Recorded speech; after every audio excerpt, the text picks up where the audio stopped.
So going back to the last one that we discussed, so tell me, do you want to change your mind? Just now you said we should be more towards public interest. Definitely not in your exam. Don't answer that you want to be self-interest. In the exam, please say no on that. But when you are saying that you are going to be public interest, I'm giving you another option. Would you like to go for purely public interest or enlightened self-interest? Enlightened self-interest. Okay? What happens if you still want to say that, okay, I will go for public interest? Itu namanya membongak. You know what membongak is? Yeah. Of course, you at least you want to get something for yourself, right? Imagine you are running a firm. Of course, you want to have more and more clients engagement. Sometimes, especially at the moment when your client asks you to do something which is not good, okay?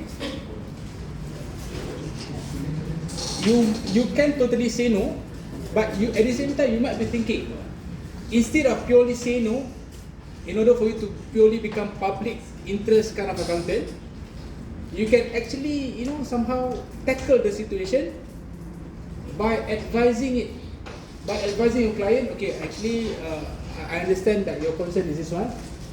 Why not you do this? So we need to say, don't show that you are truly good. Of course, that is good, but of course you have to take care of your own self as well. You get what I mean? If you purely reject, you will lose your client, right? So why not try to tackle it so that it creates a win-win situation? Okay, the client would be in the end happy with what you advise, but at the same time it may not affect your business.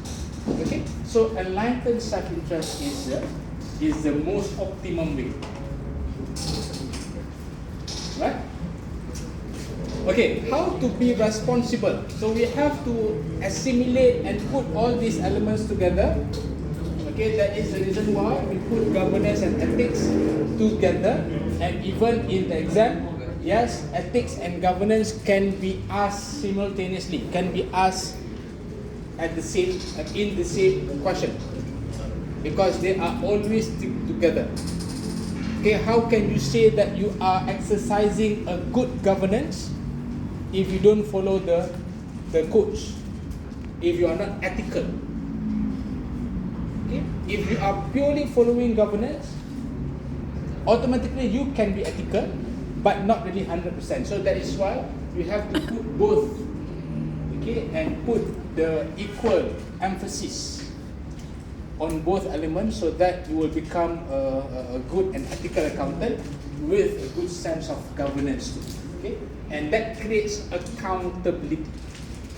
You know the term of stewardship and accountability. We learned this in audit, right? Stewardship and accountability. What is stewardship? Stewardship is for all the things that have been entrusted for.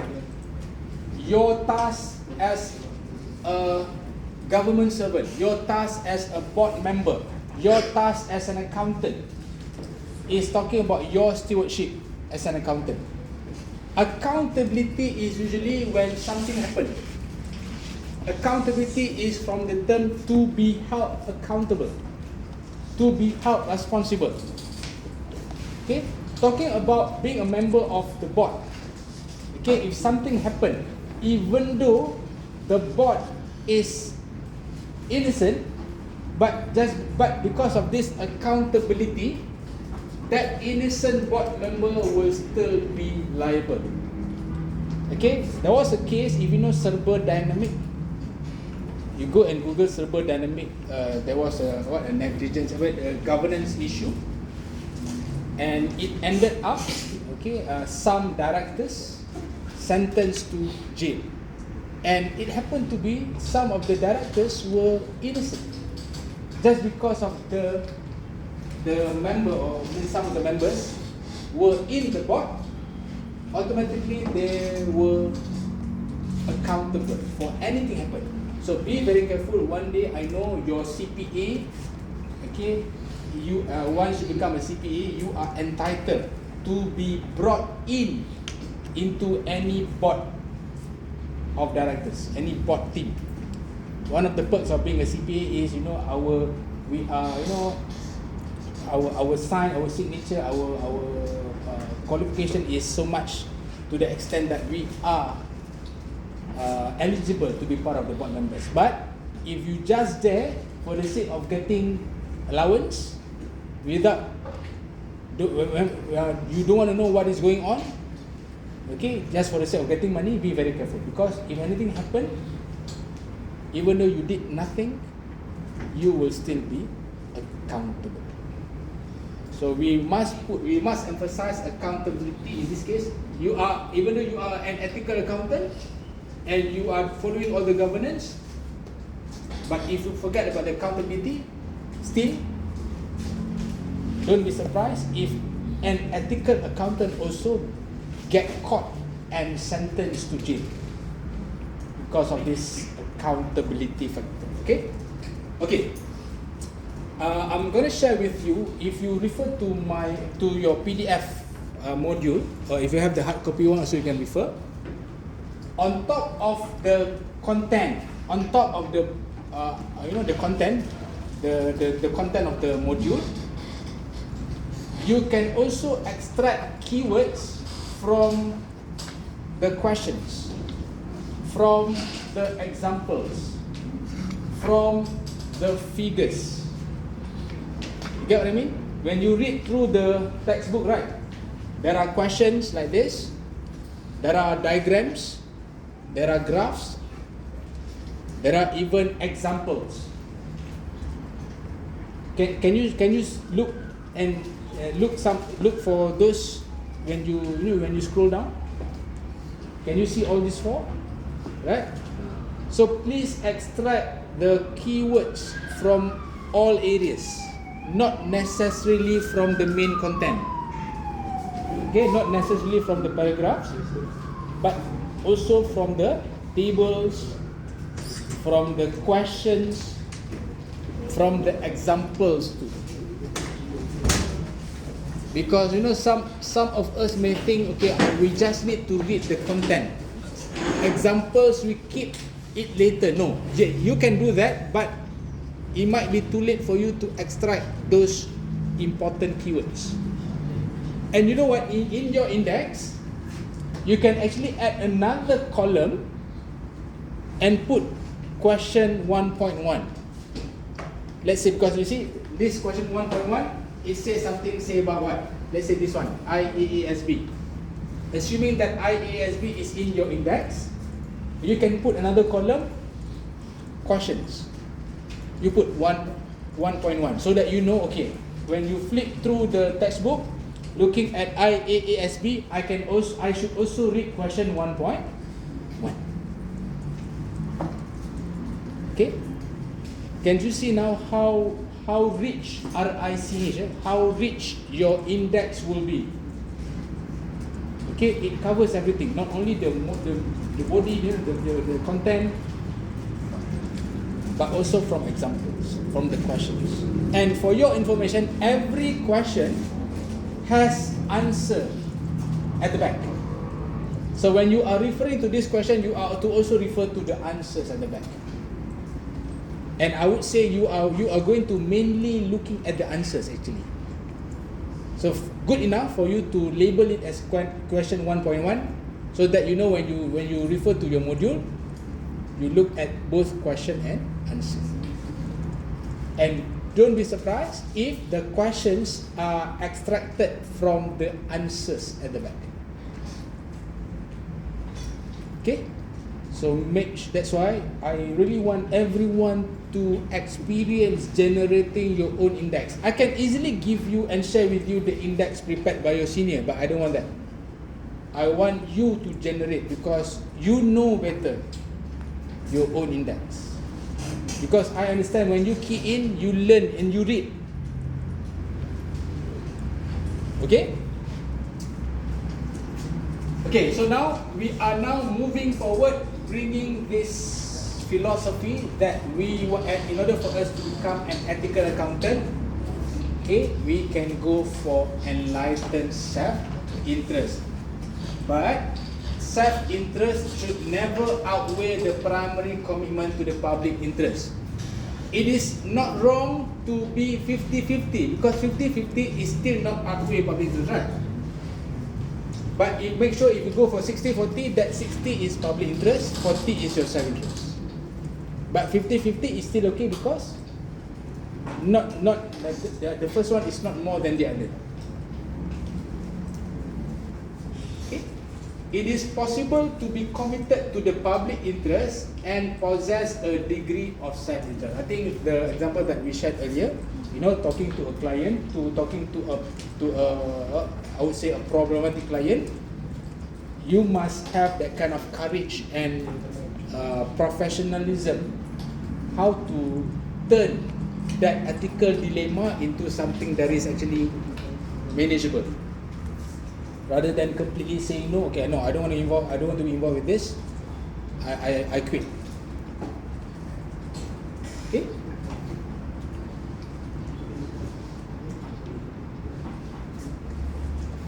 Okay, one more information about your index. Okay, remember I told you so many keywords can be extracted from the content, from the question, from the example, from the answers. And I want you to also include names in your index. Okay, let me just show you again my index just now.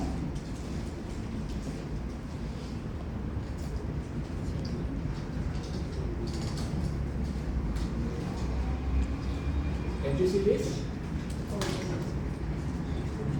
Okay. Then I see. Then I want to say, you know what? In the exam, there will be such a question. Sounds like this. According to Aronson, 2002. Can you imagine? It's a jackpot. You know that Aronson is in your index. You know where.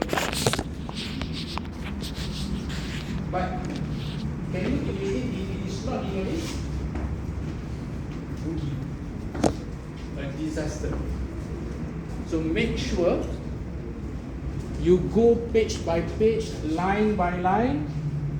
Please trace all names. When I say names, it could be a person, it could be a company, it could be a country. What else? Okay, what? Yeah, it could be, mostly names. It could be a company's name as well. Okay, according to based on the report generated by PwC 2010, there must be somewhere in your notes that shows, that states about PwC, and you must put that in your index. I think my example just now is clear enough. According to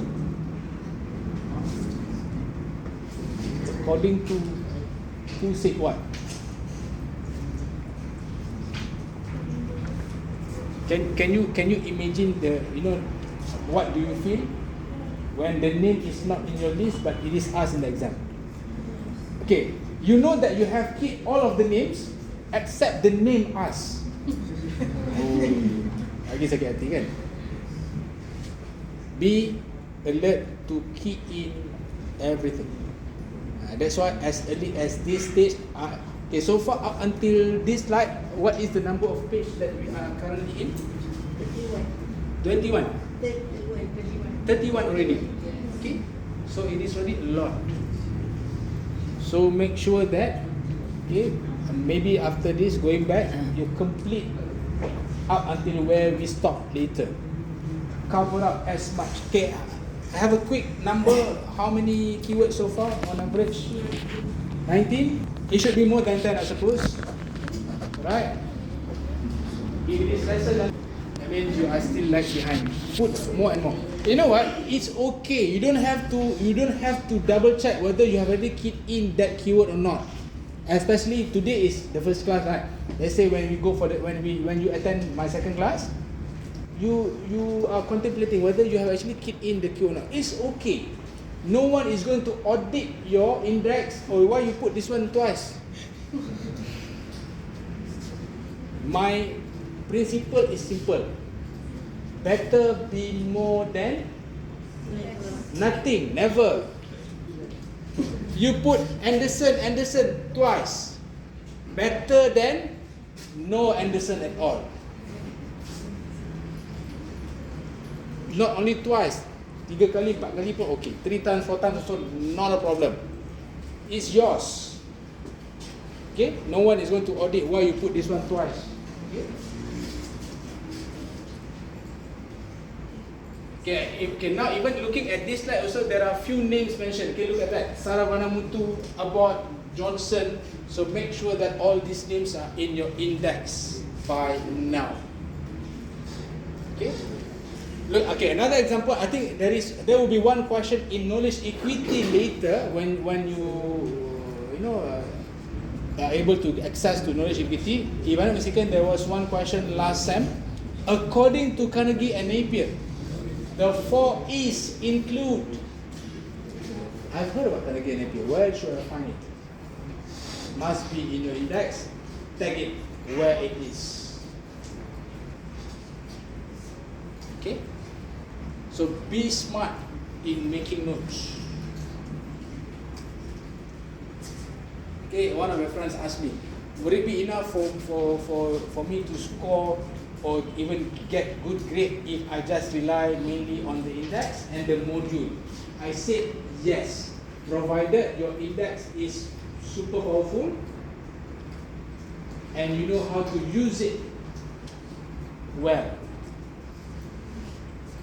Okay, and sorry to tell you, sometimes your notes, sometimes they are your good friends, but don't be surprised, during the exam, they will be your real enemies.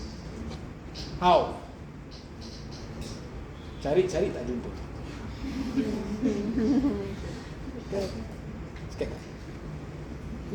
That is happening. Okay, you try to find it. You know that you already keyed in, but when you try to find it, you couldn't find it. So your best friend can easily become your real enemy in the exam. So expect it. Okay. Look at this deprofessionalization. When we are trying to be a professional accountant, okay, we should follow and we tend to follow all the standards of the codes.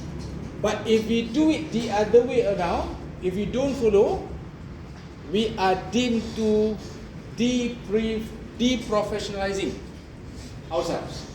So the term deprofessional is what? To undo. Something like to undo what we are supposed to do. Okay? So being professional, the opposite is to deprofessionalize. One of the things that you can be part of this deprofessionalization is when you fail to comply with the code of ethics. You are not upholding integrity. You are not honest. Okay? You are deprofessionalizing yourself. Okay, I think ethics versus profit, that is one example. Can someone double check in the module? Talking about ethics versus profit, is there an example for this ethics versus profit or is just a statement? This could also be your keyword in your index. Okay, can someone double check in your PDF or your hard copy of your module? Talking about ethics versus profits. As of now, you can control F, but as I said, don't make it as a habit because in the exam you can't. Ethics versus profit. Is there any example linked to ethics versus profit? Yes? No?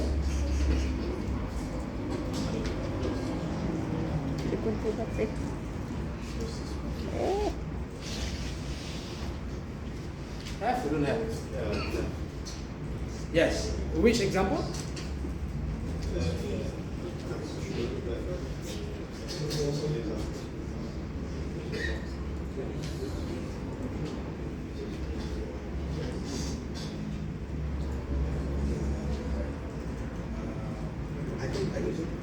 I think the closest example is example 1.2. Right? Ethics versus okay. I want you to read. Now I want you to learn on how to read examples. And I would say all examples are enriching. Enriching means what? It gives you lots of information. Okay, I want you to read example 1.2.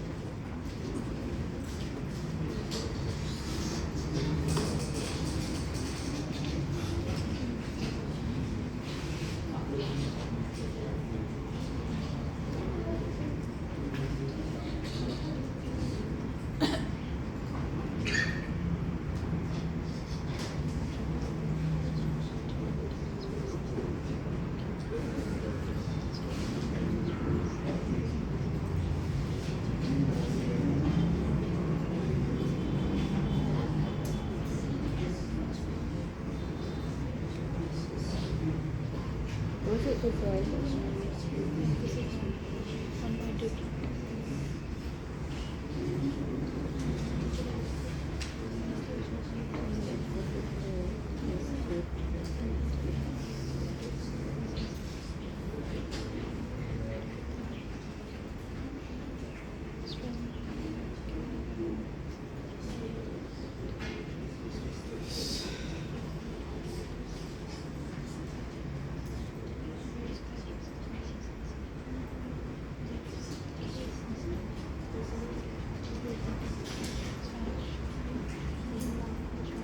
Okay, I think this is a real case. And what you can do is you can actually extract ASIC and put it in your index as well. Okay, this was a real case happened in Australia.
Okay, reading this case, how easy you understand this kind of case in terms of the language? Okay, medium. Okay, how easy or how difficult it is in understanding this case? I think whether it is easy or difficult, my recommendation is always to read the case twice, at least 2 times. Okay. For me, I would say it is a general English, the way that you read newspapers, English newspapers. In general, the level of difficulty is, I would rate it as a medium. Okay? But for those who think that it takes time for you, even after reading twice, it is still difficult to get the points, I think you have to do something on your English, because in EG, in CPA, okay, it requires your own true effort to somehow sharpen your English skills.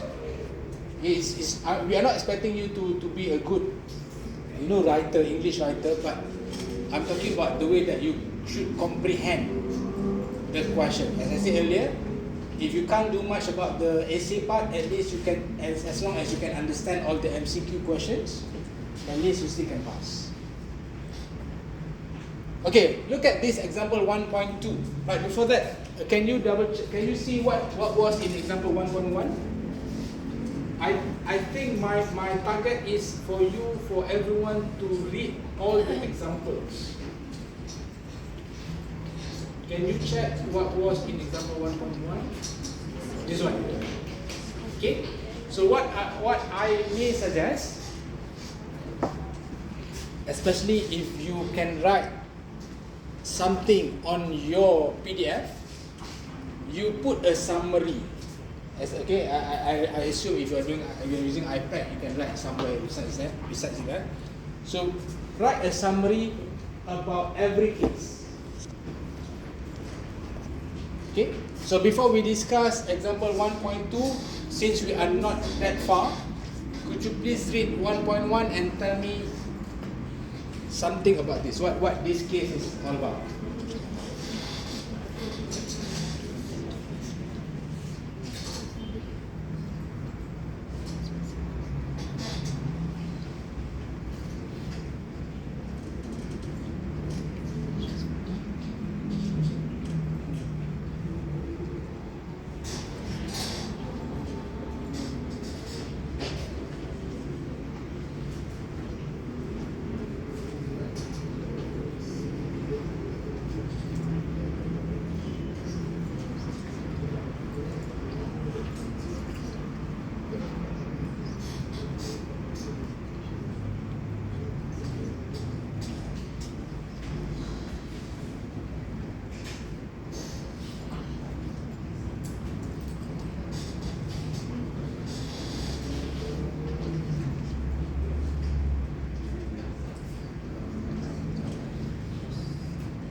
Okay, can you imagine this kind of example, this kind of scenario is something like your case study in the exam?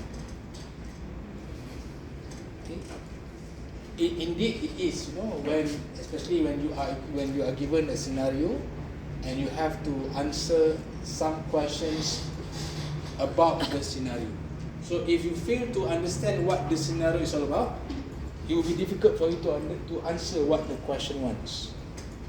Okay, so have a skill to understand, and that is the reason why every example I want you to summarize at least to know what's going on, what the question is basically all about. Okay, now look at this example 1.1.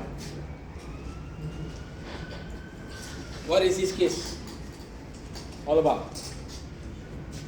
Who did the error? NBS. A consulting company. The consulting company. Okay. Whoever did the error, at least the other parties acknowledge there was actually an error. So it was made it was being held responsible for those who already acknowledged who did the error. Okay. So now the point here is for the one who did the error, okay, plus for the others who noticed the error but didn't do anything, they are also accountable. Get what I mean? So you cannot say that you do not know, and you cannot say that you are not the one who did that. Okay? For the one who did, maybe punishment is going to be given. But for you who didn't report, you should also expect another punishment. If you read court cases, bersubahat. You are having a coalition. When you are bersubhat, you still kena. You are still liable. Not to mention if you are the person who did the error. Okay? So the point of this example 1.1 is trying to tell us all all of these parties are accountable. Okay? You cannot say you are innocent, you cannot close one eye. Because according to ethics, you are still accountable. Okay? Okay, that is 1.1. Okay, how about example 1.2?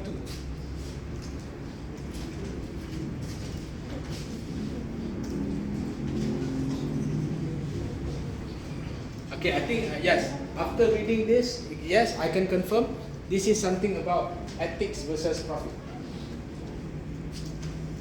How? Okay, before that, tell me in general what this case is trying to tell us.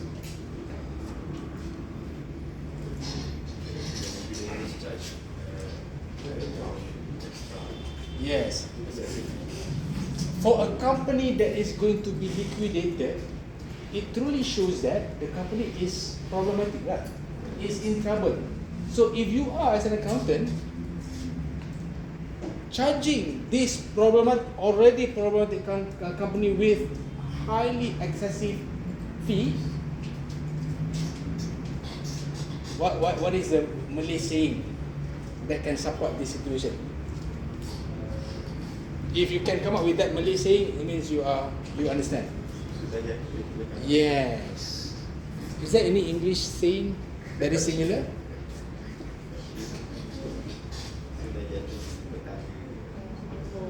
Okay.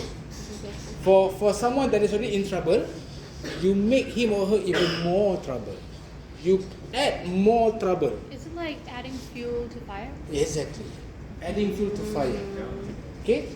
But if we are translating it in from ABM to English is what? Already fall, the stair hit you again. Sudah jatuh di timpa tanah. Huh?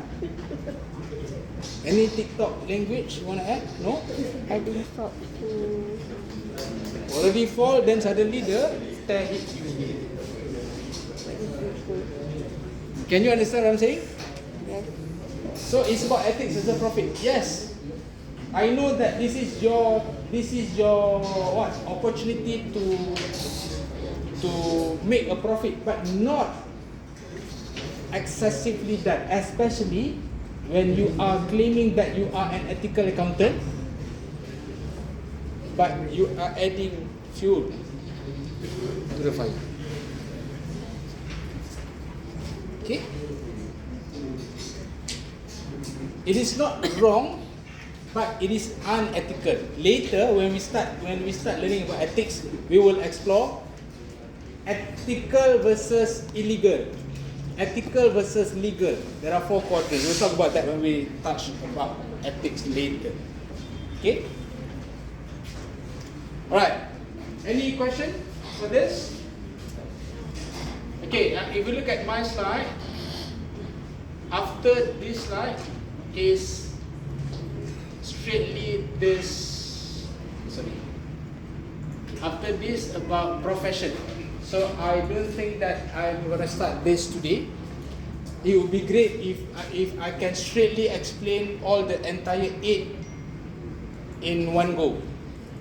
So I don't want to start this today. So I assume our today's session is up until that ethics versus profit. Any question? So how do you find EG so far? I want another answer. So far so good. I don't know whether you are okay or not. You are. So far so good means another self-interest. I want. Easy, difficult, moderate. Moderate also enlightened self-interest. Sama sudah tak habis. Okay. Okay, whatever your perception is, I hope you will have a good starting journey in your CPA. Alright, and so that you can